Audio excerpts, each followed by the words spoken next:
प्रभूला कोटी कोटी धन्यवाद की परमेश्वराने परत एकदा आपल्याला आजचा दिवस दाखवला. आजच्या दिवशी परमेश्वराने आपल्या सगळ्यांना इथे येण्यासाठी परमेश्वराने आपले मार्ग मोकळे केले. प्रभूच्या नावाला आपण धन्यवाद देऊया. परमेश्वर खरंच किती दयावान आहे, किती कृपावान आहे, हे परमेश्वराच्या प्रेमामधूनच आपण बघतो. रोजच्या जीवनात जगताना परमेश्वर आपल्यासाठी किती आपण संसारिक जीवन जगत असताना पण परमेश्वर आपल्यासोबत प्रत्येक दिवस असतो. किती मोठी गोष्ट आहे जे आज आपल्याला येशू हे नाव मिळालं. परमेश्वर खरंच आपल्यासाठी क्रूसावर चढवला गेला. त्याचा एकुलता एक पुत्र आपल्या जीवनासाठी, आपल्या पापांचे क्षमेसाठी परमेश्वराचा एकुलता एक पुत्र क्रूसावर त्याला लटकवलं गेलं. त्याच्याद्वारे, त्याच्या रक्ताने आपले सगळे पाप क्षमा झाले. म्हणून आज आपण इथे आहोत आणि आपण परमेश्वराच्या नावाने आपण उद्धार आपण मिळवला आहे. खरंच प्रभूला धन्यवाद आहे. आपण एक छोटी प्रार्थना करूया आणि वचनाकडे जाऊया. धन्यवाद करतो पिता, तुझ्या नावाला आम्ही धन्यवाद देतो राजा. खरंच पिता, धन्यवाद करणे योग्य तू आहेस पिता. आम्ही ज्या योग्य नव्हतो परमेश्वरा, तू आम्हाला बनवलंस प्रभू. खरंच धन्यवाद देतो प्रभू. खरंच प्रभूजी, आज मी नाही तर परमेश्वरा तुझे वचन परमेश्वरा आमच्या सगळ्यांसाठी तू बोलू दे परमेश्वर. माझ्या मुखाद्वारे परमेश्वर तुझे वचन आणि तुझे शब्द राहू दे माझ्या राजा. आणि मला आणि इथे बसल्या सर्वांना परमेश्वरा आम्ही तुझ्या हातात सोपवतो. आणि जे कोणी परमेश्वर हे वचन ऐकतील परमेश्वरा, त्यांचं जीवन बदलणारे होण्यासाठी आम्ही प्रार्थना करतो राजा. तू आमची प्रार्थना ऐकलीस म्हणून आम्ही तुला धन्यवाद देतो. सर्व महिमा आदर गौरव प्रभू येशू तुझ्या गोड आणि पवित्र नावाला दिला ऐक पिता. आमेन. परमेश्वराचं आपण योहानचा अध्याय जर बघितला, योहानमध्ये एक वचन आहे, आपण त्याच्यामध्ये जाऊया. मी हे माझं बायबल वेगळं आहे म्हणून मी लिहून घेतलं.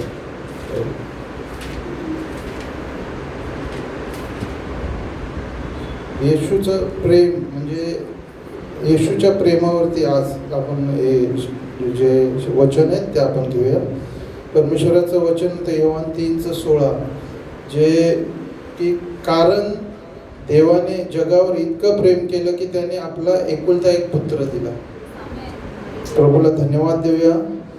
खरंच प्रभू महान आहे की परमेश्वराचं प्रेम आपल्यावरती एवढं आहे की त्याने आपला एकुलता एक पुत्र, परमेश्वराने आपला पुत्र आपल्या पापांच्या क्षमेसाठी त्याने आपल्या लेकराला क्रूसावर टांगलं. आपल्यासाठी म्हणजे आपले पाप, एवढे भयानक पाप असूनही परमेश्वर बोलतो की मी तुमच्या पापांची क्षमा देण्यासाठी आलोय. का बोलतोय परमेश्वर? कारण की पापांपासून आपण आपलं मन पापांकडून वळवावं. आपण निस्वार्थपणे, परमेश्वराने जसं आपल्यावर प्रेम केलं तसं आपण निस्वार्थपणे परमेश्वरासारखंच प्रेम आपण करावं आणि आपण आपल्या पापांपासून मुक्त व्हावं. लोकांच्या प्रत्येक, समजा आता कोणी जर एखादी विधवा स्त्री आहे, त्या विधवे स्त्रीचं जीवन, समजा आज तिच्याकडे कोणी नाहीये, तिला मदत करणारं कोणी नाहीये, तर परमेश्वर तिच्या बाजूने उभा राहतो. परमेश्वराची लोक जेव्हा तिच्या बाजूने उभा राहतात तेव्हा परमेश्वर त्यांना तिला सहायता करतो. तसंच परमेश्वर तेच प्रेम आपल्याद्वारे लोकांना दाखवावं असं परमेश्वराची इच्छा आहे. म्हणून परमेश्वर आपल्याला निवडलंय. म्हणून परमेश्वराने आपल्या प्रेमासाठी आपल्याकडून हे काम परमेश्वर करून घ्यायची इच्छा ठेवतो. म्हणून परमेश्वराने आपल्यावरती प्रेम केलं, परमेश्वराने आपल्याला निवडलं. या जगात अशी भरपूर लोक आहेत जे खरंच म्हणजे प्रभूमध्ये आहेत. परमेश्वराला ते रोज सकाळी उठून परमेश्वराशी बोलतात, रोज हे करतात, पण त्यांचं जीवन तसं नाही आहे. मुखाद्वारे फक्त परमेश्वराचं वचन घेऊन नाही, तर परमेश्वराच्या वचनाप्रमाणे जीवन बदलणारं आपलं जीवन आपण किती बदलवलं आहे हे महत्त्वाचं आहे. जसं गेल्या मराठी सभेमध्ये ताई बोलल्या की आपल्या जाळ्या साफ करा. जोपर्यंत आपण आपलं मन, हृदय पूर्णपणे शुद्ध करत नाही तोपर्यंत आपल्यामध्ये ते वचन आपल्या जीवनात कार्य करू शकत नाही. तसंच आहे की म्हणून परमेश्वर बोलतो की मी कसं तुमच्यावर प्रेम केलं, मी तुमच्यावर जसं प्रेम केलं तसं तुम्ही निस्वार्थ प्रेम करा. तुम्हालाही तेच परमेश्वर त्याच नजरेने बघतो की तुम्हीही माझ्यासारखे आहेत. म्हणून परमेश्वराने आपल्याला उभा केलंय, आपल्याला आज इथे बसायला, उभं राहून बोलायला ही संधी परमेश्वराने आपल्याला दिली.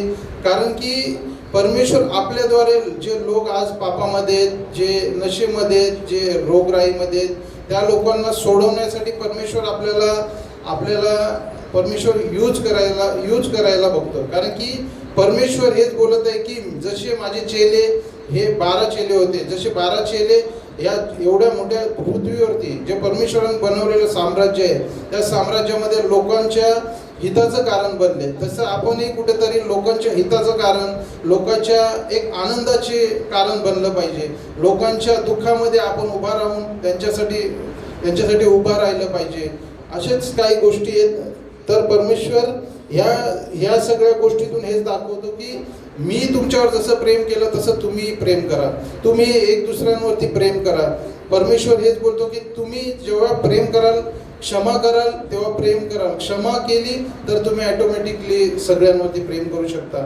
आपल्यामध्ये आपलं हृदय साफ करून आपल्या मनात कोणाविषयी, कुठल्याही गोष्टीविषयी कधी कोणाकडून चुकी होऊ शकते, पण त्याच्याविषयी कुठल्याही मनात न ठेवता आपण स्वतः समोरच्याला क्षमा करू शकतो. क्षमा केल्यानंतर आपल्या मनामध्ये ऑटोमॅटिकली एक प्रेमाची भावना निर्माण होते. परमेश्वर असंच आपल्याला हळूहळू बदलवतो. एक दिवस, प्रत्येक दिवस आपण परमेश्वरामध्ये शिकतो. परमेश्वर आपल्याला प्रत्येक दिवस शिकवतो की तुम्हाला, आपण जेव्हा एक आंतरिक मन आहे, पवित्र आत्मा, जसं पवित्र आत्मा आपल्याला आपलं मन शुद्ध करतो. जे आपलं मन आहे ते पवित्र आत्म्याच्या कंट्रोलमध्ये असेल, तेव्हा परमेश्वर आपल्या पवित्र आत्म्याच्या कंट्रोलमध्ये असेल तर आपण सगळ्या गोष्टी परमेश्वराच्या वचनाच्या गोष्टीद्वारे आपण आपलं जीवन बदलवू शकतो. असंच परमेश्वर बोलतो की तुम्ही पापी असताना ख्रिस्त आपल्यासाठी मरण पावला, यातून त्याने त्याचे प्रेम दाखवले. की तुम्ही पापी, म्हणजे मीही पाप केलेत, मी भरपूर गुन्हे केलेत, पण तरी पण परमेश्वराने माझ्यावर प्रेम केलं. का प्रेम केलं? की त्याने त्याचं प्रेम दाखवलं. आता आज आपली प्रेम परमेश्वराला दाखवण्याची वेळ आहे. परमेश्वर हेच बोलतो की आता आपली वेळ आहे. आता आपण, परमेश्वराने आपल्याला दाखवून दिलं की मी तुमच्यावर प्रेम करतो, पण आता आपल्याला प्रेम दाखवण्याची वेळ आहे की आम्ही तुझ्यावर किती प्रेम करतो. तसं आपलं जीवन बदललं पाहिजे. तसं परमेश्वरासाठी आपल्याला बलिदान केलं पाहिजे. परमेश्वर हेच मागतो की निस्वार्थपणे प्रेम कर. बलिदान एक खूप मोठं, म्हणजे परमेश्वराचं प्रेम करण्याचं एक आपल्यासाठी हे ठरू शकतं की आपण जेव्हा कुठल्या गोष्टीसाठी, परमेश्वरासाठी, आपण समजा आता घरामध्ये आपल्या लेकरांसाठी कुठल्याही गोष्टीसाठी बलिदान करतो. लेकरं कधी कधी चुकतात, तरी पण आपण त्यांना क्षमा करतो. का? तर आपलं लेकरू आहे. तसंच परमेश्वराने पण आपण हजार अनगिनित पाप करूनही आपल्यावरती प्रेम केलं. आपल्यासाठी आपल्या एकुलता एक पुत्राला त्याने बलीवर चढवलं, म्हणून आपण आज इथे आहोत.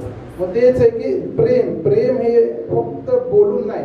जर आज एखादा मुलगा आहे, आपल्याला समजा आज घरामध्ये आपण बोलतो कोणाला की बाबा मी तुमच्यावर खूप प्रेम करतो, मी प्रेम करतो, तर आपल्याला समोरच्या किती प्रेम करतो, तर आपण बोलू खूप प्रेम करतो. तेव्हा किती प्रेम करतो, खूप पण किती, तर आपण बोलू भरपूर प्रेम करतो. पण परमेश्वराने चक्क क्रूसावरती आपला एकुलता एक पुत्र त्याच्या दोन्ही हातांना असं हे करून, खिळे मारून प्रेम दाखवलं. म्हणजे खूप मोठी गोष्ट आहे. आपण तोंडाने बोलतो, पण परमेश्वराने त्याच्या पुत्राद्वारे करून दाखवलं. हे प्रभूला खूप धन्यवाद आहे की परमेश्वर आपल्यावरती एवढं प्रेम करतो की आपण विचारही नाही करू शकत. आपल्यावरती तसं प्रेम कोणी करू शकत नाही. आणि एक वचन घेऊया अजून आपण याच्यामध्ये, योहानचा पहिला अध्यायामध्ये 4:9 आणि 10. योहान 4 अध्याय 9 आणि 10. शुभ वर्तमान याचा 4 अध्याय 9 व 10 वचन आपण वाचूया. तेव्हा ती शोम्रोनी स्त्री त्याला म्हणाली, आपण यहुदी असता माझ्यासारख्या शोम्रोनी स्त्रीजवळ प्यायला पाणी मागता हे कसे? कारण यहुदी शोम्रोनी लोकांबरोबर संबंध ठेवत नसतात. येशूने तिला उत्तर दिले, देवाचे दान म्हणजे काय आणि मला प्यायला पाणी दे असे तुला म्हणणारा कोण आहे हे तुला कळले असते तर तू त्याच्याजवळ मागितले असतेस आणि त्याने तुला जिवंत पाणी दिले असते. परमेश्वर याच्यातून आपल्याला काय बोलतो की शोम्रोनी स्त्रीचं जीवन हे काय होतं आपल्या सगळ्यांना माहिती आहे. पण तरी परमेश्वर तिच्याकडून पाणी मागत आहे. म्हणजे परमेश्वर हे नाही बघत आहे की तिचं जीवन काय आहे किंवा माझं जीवन काय किंवा तुमचं जीवन काय किंवा काय, पण परमेश्वर आपल्याला त्याच्या राज्यासाठी यूज करत आहे. ही खूप मोठी गोष्ट आहे. त्याच्या राज्यासाठी आपल्याला परमेश्वरांनी निवडलंय, ही खूप म्हणजे खूप मोठी गोष्ट आहे. परमेश्वर आपल्यावरती जसं प्रेम करतो ते जाहीर केलंय, तसं दाखवलं परमेश्वराने की तुम्ही आता माझ्यासाठी उभा राहा. आता ही आपली वेळ आहे की परमेश्वरासाठी आपण उभा राहण्याची आणि परमेश्वराच्या प्रेमाला दाखवण्याची की आम्ही तुझ्यावर तितकंच प्रेम करतो. मग ते प्रत्येक गोष्टीतून दिसलं पाहिजे आपलं प्रेम. आपण बोलतो की मी परमेश्वरावर प्रेम करतो, पण कधी कधी आपलं जीवन जगताना आपल्याला वेळ देता येत नाही. कधी आपल्याला प्रार्थनेसाठी वेळ देता येत नाही, कधी परमेश्वराच्या कामासाठी वेळ देता येत नाही. पण तरी पण त्याच्यामधून आपण जी इच्छा ठेवतो की नाही मला परमेश्वरासाठी करायचं आहे, तेव्हा परमेश्वर आपल्याला प्रत्येक गोष्टीत बरोबर सहायता करतो. कारण की आपण जेव्हा दाखवतो की मी करायला तयार आहे, परमेश्वर बोलतो मी तुझ्या एक पाऊल पुढे चालून करायला तयार आहे. मग तेच बोलतं यशामध्ये पण, यशा भविष्यवक्तामध्ये पण ते वचन आहे की कोण जाईल माझ्यासाठी, कोण जाईल. परमेश्वर बोलतो ना की कोण जाईल, तर मी जाईल म्हणून बोलतात. म्हणजे का बोलतं, म्हणजे परमेश्वरासाठी लगेच तयार आहे. जेव्हा आपण परमेश्वरासाठी तयार आहे तेव्हा परमेश्वर आपल्या 2 पावले पुढे चालून आपल्याला सहायता करायला तयार आहे.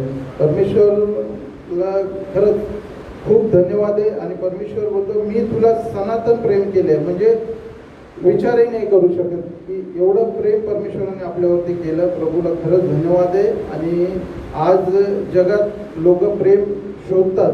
कोणी पैशामध्ये शोधतो, कोणी नात्यात शोधतो, कोणी यशामध्ये शोधतो, पण आपण परमेश्वरामध्ये प्रेम शोधलं पाहिजे. सांसारिक जीवन जगत असताना लोकांचं प्रेम वेगवेगळ्या ठिकाणी आहे, पण आपलं प्रेम हे परमेश्वरामध्ये, त्याच्यावरती. मग ते प्रेम आपल्याला दाखवायचं आहे. आणि परमेश्वरासाठी आपल्याला प्रत्येक वेळी, म्हणजे आता कुठलीही वेळ असो, वेळ कमी आपल्याकडे की परमेश्वर कधी येऊ शकतो असं म्हणतात. मग तो यायच्या अगोदर आपल्याला तयार राहणं खूप गरजेचं आहे. जोपर्यंत आपण तयार होत नाही तोपर्यंत आपण अजून कोणाला, समजा आपल्या परिवारात अजून उद्धार नाही झालाय, त्यांना आपण कसं घेऊन जाणार. आपणच तयार नाही तोपर्यंत त्यांना नाही घेऊन जाऊ शकत. म्हणून आपण स्वतः तयार होऊन त्याच्यामध्ये आपल्याला घट्ट परमेश्वराची नातं बनवणं जरुरी आहे. परमेश्वर त्याच्यामध्ये आपल्याला सहायता करेल. आणि एक वचन घेतो,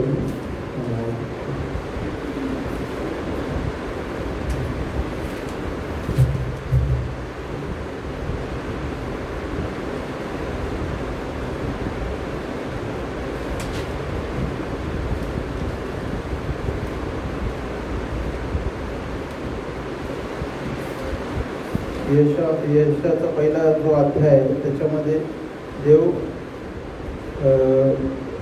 आपल्या लोकांवरती राबवलेला एक उदाहरण, म्हणजे एक अध्याय, यशाचा पहिला अध्याय, यशा भविष्यवक्त्याचा.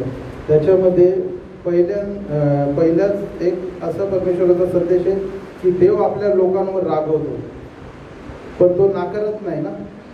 का रागवतो? कारण की देवाची आपल्या लोकांविरुद्ध तक्रार आहे. म्हणजे लोकांविरुद्ध देवाला दुःख आहे मनामध्ये की लोकांवरती मी प्रेम केलं, तुमचे पाप किती लाल गडद रंगाचे असू दे पण मी ते क्षमा करायला तयार आहे असं देवबाप बोलतो. पण लोक परमेश्वराकडे वळायला तयार नाही. म्हणून देवबाप बोलतो की म्हणजे त्याच्यामधून एक वचन लिहिलं, यशाचा पहिला अध्याय 16 आणि 17. यशायाचा पहिला अध्याय 16 आणि 17 वचने. आपणास धुवा, स्वच्छ करा, माझ्या डोळ्यांपुढून आपल्या कर्माचे दुष्टपण दूर करा. दुष्टपणा करण्याचे सोडून द्या, चांगले करण्यास शिका, नीतीच्या मागे लागा, जुलम्याला काळ्यावर आणा, अनाथाचा न्याय करा, विधवेचा कैवार घ्या. परमेश्वर बोलतो की तुम्ही वाईट सोडा, चांगलं करा. वाईट सोडा म्हणजे आपल्या जीवनामध्ये कळत नकळत पण होऊ शकतं. असं नाही की आपण जाणून बुजून करतो. प्रत्येक जीवन जगताना, घरामध्ये किंवा बाहेर जाताना येताना कुठेही जेव्हा आपण जीवन जगत असताना आपल्या जीवनामध्ये कधी चुकून होतं, कधी कळत नकळत आपल्याकडून पाप घडतं, पण ते पाप आपण क्षमा करणं सोडणं खूप गरजेचं आहे. जोपर्यंत आपण सोडणार नाही तोपर्यंत आपण चांगल्या गोष्टींकडे वळू शकत नाही. परमेश्वर या वचनामधून असं बोलतं की वाईट सोडा, चांगलं करा आणि न्याय करायला शिका. म्हणजे आता न्याय करायला शिका. न्याय कसा करायचा? जर कोणी एखादा खरा व्यक्ती आहे त्याच्यावरती अन्याय होत असेल, त्या टायमाला आपण तिथे उभं राहणं गरजेचं आहे. कधी कधी असं होतं की एखादी खरी व्यक्ती असते, पण त्या खऱ्या व्यक्तीला कोणी समोरची लोक त्याच्यावरती अन्याय करतात, तरी पण आपण बघतो, पण आपण काही करू शकत नाही. पण त्यावेळेस परमेश्वर बोलतो की तुम्ही त्याचा न्याय करण्यासाठी उभे राहा, त्याच्या बाजूने व्हा. म्हणजे देव आपल्याद्वारे परमेश्वर त्याच्या बाजूने उभा राहील. म्हणजे परमेश्वर पीडितांवरती किंवा विधवांवरती, अनाथांवरती त्यांचा न्याय करण्यासाठी परमेश्वर आपल्याला बोलत आहे. कारण हाच खरा धर्म आहे. धर्म जात हे काही नाही आहे, फक्त परमेश्वराचे वचन आहे, त्या वचनानुसार जे आपण जीवन जगू, हाच खरा धर्म आहे. आणि हेच वचनाची खरी आज्ञाकारिता आहे. परमेश्वरामध्ये आपण कितीही पुढे वाढलो आणि जर गुण आपण वाईट गुण सोडून चांगले गुण नाही घेतले, किंवा आपण लोकांसाठी उभा नाही राहिलो, किंवा परमेश्वर आपल्याला सांगत आहे की नाही त्याच्यासाठी तू उभा राहा, आणि कधी कधी आपण बघून किंवा आपल्याला कधी कधी असतं आपल्याला की बाबा आपण नाही राहू शकत, पण तरी पण परमेश्वर बोलतो म्हणून आपण त्याच्यासाठी उभा राहायला पाहिजे. असं परमेश्वराचं या वचनामधून परमेश्वरांनी मला एक रेव्होल्युशन दिलं. त्या प्रभूला खूप धन्यवाद आहे. आणि देव काय बोलतो की याच्यामध्ये पण पहिला एक वचन त्याच्यामध्ये बोलतो की बैल आपल्या मालकाला ओळखतो, गाढव आपल्या स्वामीची जागा ओळखतो, पण माझे लोक मला ओळखत नाही. म्हणजे आजची परिस्थिती किती भयानक आहे की बैल आपल्या मालकाला ओळखू शकतो, गाढव आपल्या स्वामीला ओळखू शकतो, पण परमेश्वर बोलतो की माझे लोक मला ओळखत नाही. म्हणजे आपल्याला परमेश्वराचा विसर पडलाय का, हे आपण आपल्या स्वतःला विचारलं पाहिजे. आपण कोणाकडे बोट नाही दाखवता, आपण स्वतः आपल्याकडे बघितलं पाहिजे की आपण परमेश्वरामध्ये योग्य आहे का. आपण कधी कधी बोलतो नाही त्याने असं केलं, त्याने तसं केलं, तो बरोबर आहे, तो चुकीचा आहे, हा बरोबर आहे. पण परमेश्वर बोलतो की म्हणजे परमेश्वर याच्यातून बोलतो की माझे लोक मला ओळखत नाही. म्हणजे परमेश्वराला हे सांगायचं याच्यामधून की कधी कधी आपण चुकीच्या गोष्टींकडे पण आपण जातो, पण परमेश्वराकडे नाही जात. कधी प्रार्थना आपल्याला परमेश्वर बोलतो कधी कुठल्याही गोष्टीची तुमच्याकडे जर काही वेळ आली तर तुम्ही प्रार्थना करा, पण आपण मनुष्याकडे धाव घेतो. परमेश्वराला त्यावेळेला विसरतो. आपण बोलतो नाही हा माझं काम करेल, तो माझं काम करेल, आपण तिकडे जाऊन ते करून घेऊ, तिथे माझी ओळख आहे, माझी इथे ओळख आहे. पण त्यावेळेला आपण परमेश्वराकडे बघत नाही. त्यावेळेस परमेश्वर आपण प्रार्थना करतो, पण परमेश्वराकडे पूर्णपणे आपलं जीवन, पूर्णपणे विश्वास परमेश्वरावर दाखवत नाही. मग म्हणजे ह्याच्यामधून परमेश्वराला हे बोलायचं की आपल्याला पूर्णपणे परमेश्वरावरती निर्भर राहायला पाहिजे. परमेश्वर आपल्याला प्रत्येक गोष्टीत, आपण चर्चला आलो, आपण प्रार्थना केली, उपवास केली, आणि जर जीवन नाही बदललं तर नाही होऊ शकत. तर तेच आहे की परमेश्वराला आपल्याला ओळखणं खूप गरजेचं आहे. परमेश्वर प्रेम म्हणून तर परमेश्वराने आपल्यावरती ते निस्वार्थ प्रेम केलं की आपण जे आहे आपलं जीवन बदलावं. आपण ज्या नाशामध्ये होतो तिकडून आपण पापांची क्षमा घेऊन आलेलो आहे, तर आता आपलं जीवन पण तसंच पुढे पुढे पुढे पुढे वाढत गेलं पाहिजे. लोकांसाठी आपल्या जीवनाचा यूज झाला पाहिजे, त्याचा इस्तेमाल झाला पाहिजे. नाहीतर मग आपलं हे जीवन जगून व्यर्थ आहे. आपण कधी कधी प्रार्थना करतो, हात वरती करतो, आराधना करतो, आपण डोळे बंद करून आराधना करतो. पण कधी कधी आपण समजा आता माझ्या घरामध्ये भांडण झालं, मी इकडे येऊन आराधना करतो, परमेश्वर माझ्याशी बोलू शकत नाही, आराधनेमध्ये परमेश्वर माझ्यावर खुश होऊ शकत नाही. मला परमेश्वर पहिले त्यांच्याकडे क्षमा करायला सांगतो, त्यांना क्षमा करूनच मी इथे येऊन आराधना करू शकतो. तसं एक आपण स्वतःहून नम्र होऊन समोरच्याला आपण एक माफी मागून मग परमेश्वरामध्ये आपण वाढू शकतो, पुढे जाऊ शकतो, असं परमेश्वर बोलत आहे. आणि काही गोष्टी, बाहेरच्या गोष्टी, म्हणजे समजा आपलं जीवन आपण कसे राहतो, काय राहतो हे परमेश्वर नाही बघत, पण आपलं आंतरिक मन काय आहे, आपण परमेश्वरासाठी खरं किती प्रेम करतो हे आपण स्वतः जाणतो. मग ते आपल्यालाच परमेश्वराला दाखवून द्यावं लागेल की आपण परमेश्वरावर किती प्रेम करतो. बाहेर आपण किती चांगलं वागलो, आज समजा आपण भेटलो, पण आपण सगळे एकमेकांना प्रेज द लॉर्ड केलं, प्रभूची स्तुती केली, हालेलुया बोललं, सगळ्या गोष्टी आराधना केली. पण जर आपण घरात जाऊन जर आपल्या समजा परिवारामध्ये किंवा आपल्या लोकांमध्ये कुठेही आपण आपल्या जीवनामध्ये बिझनेसमध्ये कुठेही असू दे, जर आपण तिथेही आपला प्रभूचा स्वभाव नाही दाखवलं तर ते बाहेरचं रूप आहे. आतमध्ये आपल्या मन पूर्णपणे तसं नाही आहे जसं परमेश्वराचं पवित्र जीवन होतं. म्हणून परमेश्वराने जे आपल्याला दिलेलं आहे ते पूर्णपणे स्वीकार करून आपण पूर्णपणे परमेश्वरावर निर्भर राहून त्याच्यावरती प्रेम करून परमेश्वराच्या प्रेमाची आपण आठवण करून येशूने काय आपल्यासाठी केलं आहे हे सगळं याच्यामध्ये आहे. आपल्याला दिलेलं बायबल हे सगळ्यात आपलं मोठं एक बोलतात ना, एक सोन्यापेक्षा एक किमती आहे. हे वचन देवाचं आपल्या जीवनात कार्य करणार हो. आणि जे लोक पापाकडे त्यांना सोडवण्यासाठी परमेश्वर आपल्या सगळ्यांचा यूज करो, परमेश्वर आपला वापर करो. मी परमेश्वराच्या नावाला धन्यवाद देतो आणि एक छोटी प्रार्थना करून आपण सोडतो. धन्यवाद करतो पिता परमेश्वर, पिता परमेश्वर तू महान आहेस राजा, तुझे परमेश्वर प्रेम आमच्यावरती अपरंपार आहे पिता. आणि तुला धन्यवाद देतो राजा. जे काही परमेश्वरा माझ्या मुखाद्वारे परमेश्वरा तू बोललास परमेश्वर तुला धन्यवाद देतो प्रभू. हे वचन परमेश्वरा, हे परमेश्वरा तुझे 2 शब्द परमेश्वरा जे आज परमेश्वरा आम्ही परमेश्वर ऐकले परमेश्वरा, जे मी बोललो परमेश्वरा ते माझ्या आणि परमेश्वरा सर्वांच्या जीवनात कार्यकारी बनव पिता. आणि आमचं जीवन जगत असताना परमेश्वरा तू आमच्यावरती परमेश्वर तुझी प्रीती अशी बनू राहू दे. आणि तुझ्यावरती प्रार्थना करतो प्रभू. ही प्रार्थना प्रभू येशू नासरी तुझ्या गोड आणि पवित्र नावात केली म्हणून ऐकते. आमेन.